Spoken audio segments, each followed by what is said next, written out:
Hello दोस्तों, स्वागत है आप सभी का आपके अपने YouTube चैनल ट्रैक एग्जाम्स में, जहां हम ट्रैक करेंगे सारे एग्जाम्स की गतिविधियों को और उस पे बेस्ड वीडियोस लाएंगे। ठीक है, तो अभी हम ट्रैक कर रहे हैं HEMM NCL से रिलेटेड क्वेश्चंस को, तो जो कि एग्जाम के पर्पज से जो इंपॉर्टेंट क्वेश्चन है 60 to 70 80 बोलता हूं मैं, तो 80% तक आने के पूरे चांसेस हैं।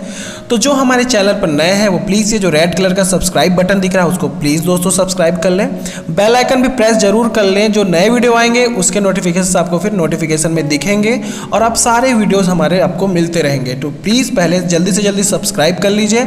और आज के इस पार्ट में हम आपको सिखाने वाले हैं जो कि एग्जाम के पर्पज से बहुत इंपॉर्टेंट है, ये क्रांतियाँ आपका क्रांतिकारियों वाला नहीं, क्रांतियाँ मतलब श्वेत क्रांति है ना, हरित क्रांति, ये सब सीखेंगे तथा उपनाम जानेंगे फसलों के फलों के। तो चलिए बिना देर किए हुए हम आज का ये सेशन स्टार्ट करते हैं। दोस्तों शुरू से अंत तक वीडियो जरूर देखें और अपने दोस्तों को भी शेयर करें ताकि उनकी भी हेल्प हो सके एग्जाम क्लियर करने में। चलिए स्टार्ट करते हैं। रजत क्रांति किससे संबंधित है? अंडा उत्पादन। ठीक है, यानी कि रजत क्रांति जब आपको वर्ड आएगा दिमाग में तो जान जाएंगे कि ये किससे संबंधित है, अंडा उत्पादन से संबंधित है। हरित क्रांति, यानी कि हरित क्रांति अक्सर सुनने को मिलती है, जैसे कि मैंने इंट्रोडक्शन में बताया। खाद्यान्न उत्पादन, यानी कि खाद्य पदार्थ जो उत्पादन होता है वो हरित क्रांति के अंतर्गत होता है। इसी प्रकार श्वेत क्रांति, श्वेत यानी कि सफ़ेद क्रांति। ठीक है, श्वेत क्रांति हो गया आपका दुग्ध उत्पादन। ठीक है, दूध से जो डेयरी प्रोडक्ट होते हैं उसके उत्पादन से यह संबंधित है श्वेत क्रांति। नीली क्रांति क्या होती है, ये पेपर में पूछा जाता है अक्सर, तो पूछा जा सकता है, ये एग्जाम में पूछा जा सकता है। ठीक है, इंपॉर्टेंट भी है एक तरीके से। तो नीली क्रांति यानी कि नीला क्या होता है, पानी होता है आसमान से देखने पर। ठीक है, तो उसमें क्या होता है, मछली, ऐसे रिलेट कर सकते हैं आप। नीली क्रांति यानी मत्स्य उत्पादन, है ना, तो अक्सर एनसीएल पूछती है ऐसे क्वेश्चंस। ठीक है, भूरी क्रांति। अब भूरी क्रांति, भूरा क्या होता है, मिट्टी होती है, तो मिट्टी से रिलेट कर सकते हैं, यानी कि उर्वरक उत्पादन, उर्वरक बनाते हैं, वो आपके भूरी क्रांति के अंतर्गत आता है। पीली क्रांति क्या होता है, तो तिलहन, जैसे कि सरसों वगैरह ये जो तिलहन होते हैं ना, ये होती है आपकी पीली क्रांति के अंतर्गत आते हैं। ठीक है, इंपॉर्टेंट है, ये भी याद रखेंगे। अब जानते हैं धूसर स्लेटी क्रांति। अब स्लेटी क्रांति क्या है, स्लेटी नाम से पता चल रहा, स्लेट का कलर कैसा होता है ना, कैसा होता है, स्लेटी कलर होता है, तो कौन हो सकता है, सीमेंट, तो ये सीमेंट से संबंधित है। धूसर या फिर स्लेटी क्रांति अगर पूछा जाए तो सीमेंट में आपको टिक लगाना है। इसी तरह गोल क्रांति, गोल क्या है, तो सीधे सीधे दिमाग में आना चाहिए कि आप गोल मटोल आलू जैसे दिख रहे हो, तो ऐसे रिलेट करके बोल सकते हो कि आलू। ठीक है, गोल क्रांति किससे रिलेट करके याद कर सकते हो, आलू से। ठीक है, आलू है वो क्या है आपका गोल क्रांति। इसी प्रकार इंद्रधनुषीय क्रांति, अब ये क्या है, सभी क्रांतियों पर निगरानी रखने हेतु एक क्रांति लाई गई है जिसमें बोला जाता है इंद्रधनुषीय क्रांति। इंद्रधनुष में सारे रंग होते हैं, तो इंद्रधनुषीय क्रांति में सारे क्रांति आ जाएंगे। इस तरीके से कोरिलेट कर सकते हैं। इसी प्रकार है अमृत क्रांति। ठीक है, तो अमृत क्रांति आपका संबंधित है, अमृत यानी जल को अमृत के समान मानते हैं, तो नदी जोड़ो परियोजना। ठीक है, नदी जोड़ो परियोजना जो होता है वो अमृत क्रांति से संबंधित है। ठीक है, अमृत क्रांति मतलब नदी जोड़ो परियोजना। कृष्ण क्रांति, ठीक है, कृष्ण क्रांति, अब इसको जोड़ेंगे बायोडीजल उत्पादन से, है ना, बायोडीजल उत्पादन कृष्ण क्रांति के अंदर आता है। इसी प्रकार लाल क्रांति, लाल क्या होता है, टमाटर, मांस। ठीक है, ये सारी चीज़ें क्या होती है, लाल होती हैं, है ना, तो ये लाल क्रांति जब भी सुनेंगे समझ जाएगा कि ये टमाटर या फिर मांस उत्पादन से संबंधित क्रांति है। बादामी क्रांति तो मसाला उत्पादन से संबंधित है, ये याद रखेंगे, बहुत इंपॉर्टेंट है। ये सारी चीज़ें दोस्तों हल्के पे नहीं लीजिएगा, सबको एक एक करके याद करते जाइए, मैं बताते जाता हूँ।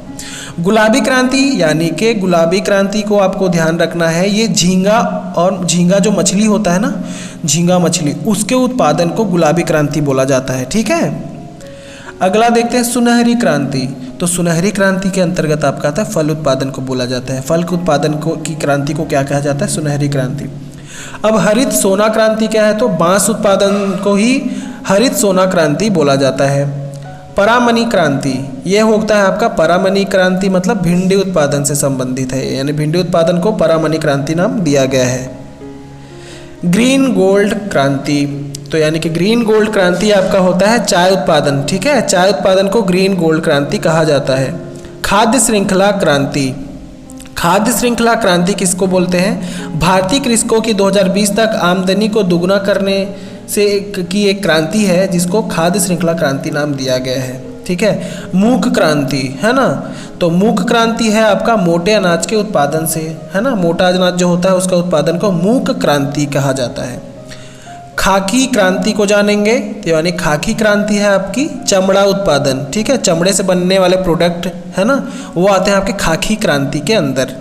इसके बाद है व्हाइट गोल्ड क्रांति, तो व्हाइट गोल्ड यानी कि व्हाइट गोल्ड में आ जाएगा आपका कपास उत्पादन, ठीक है। ये जो कपास होता है ना, रुई होती है, उसकी जो उत्पादन की जो प्रक्रिया है, जो उत्पादन के लिए किया जाने वाली ये क्रांति, मतलब कि जो प्रोसेस किया जाता है वो व्हाइट गोल्ड क्रांति के अंतर्गत आती है। इसी प्रकार है एनएच क्रांति, है ना, तो ये होता है आपका स्वर्णिम चतुर्भुज योजना से संबंधित है, याद रखिएगा एनएच क्रांति। सदाबहार क्रांति आपका जैव तकनीकी होता है, ठीक है, सदाबहार क्रांति क्या है, जैव तकनीकी। अगला है सैफ्रॉन क्रांति। सैफ्रॉन को इंग्लिश में, हिंदी में बोला जाता है केसर, तो नाम से ही पता चलेगा आपको कि जो सैफ्रॉन क्रांति है वो केसर उत्पादन से संबंधित है, ठीक है। अगला है आपका सनराइज यानी कि या फिर सूर्योदय क्रांति। तो ये सनराइज क्रांति का नाम दिया गया है इलेक्ट्रॉनिक उद्योग के विकास के लिए, जो क्रांति है उसे बोला जाता है सूर्योदय क्रांति। इसी प्रकार है गंगा क्रांति। तो भ्रष्टाचार के खिलाफ सदाचार पैदा करने हेतु, यानी कि जोड़े वाले बाबा waterman of India Rajendra Singh द्वारा ये चीज़ किया गया था। तो ये भ्रष्टाचार के खिलाफ सदाचार पैदा करने वाला क्रांति को गंगा क्रांति, है ना, गंगा क्रांति का नाम दिया गया है। उसके बाद स्लेटी या ग्रे क्रांति, ये क्या है आपका उर्वरकों के उत्पादन से संबंधित है। अब फसलों के हम उपनाम या फिर फसलों के उपनाम जैसा मैंने बताया था, या फिर राजा कौन है देखते हैं। तो दालों का राजा कहा जाता है चना को, याद रखेंगे, दालों का राजा किसे कहा जाता है, चना को। फूलों का राजा गुलाब को माना जाता है। फलों का राजा आम है, याद रखेंगे। अनाजों का राजा चावल को माना जाता है, ठीक है। मसालों का राजा या फिर प्रकृति का आश्चर्य मिर्च को माना जाता है, याद रखिएगा, ठीक है। मसालों का राजा या फिर प्रकृति का आश्चर्य मिर्च को माना जाता है। मोटे अनाज का राजा ज्वार को माना जाता है, याद रखेंगे, ज्वार को मोटे अनाज का राजा माना जाता है। शीतोष्ण फलों का राजा सेब को माना जाता है, ठीक है, शीतोष्ण फलों का राजा सेब को माना जाता है। तथा जंगों का राजा, ठीक है, जंगों का राजा टीक होता है, याद रखेंगे, जंगों का राजा कौन होता है, टीक होता है। इसी प्रकार है ना, चारे की फसलों का राजा कौन है, बरसीम, है ना, चारे की जो फसल होती है ना, उसका फसलों का राजा कौन है, बरसीम है, ठीक है। अब उसी प्रकार सूखे मेवे के राजा बादाम को माना जाता है ना, सूखे मेवों का राजा बादाम को माना जाता है।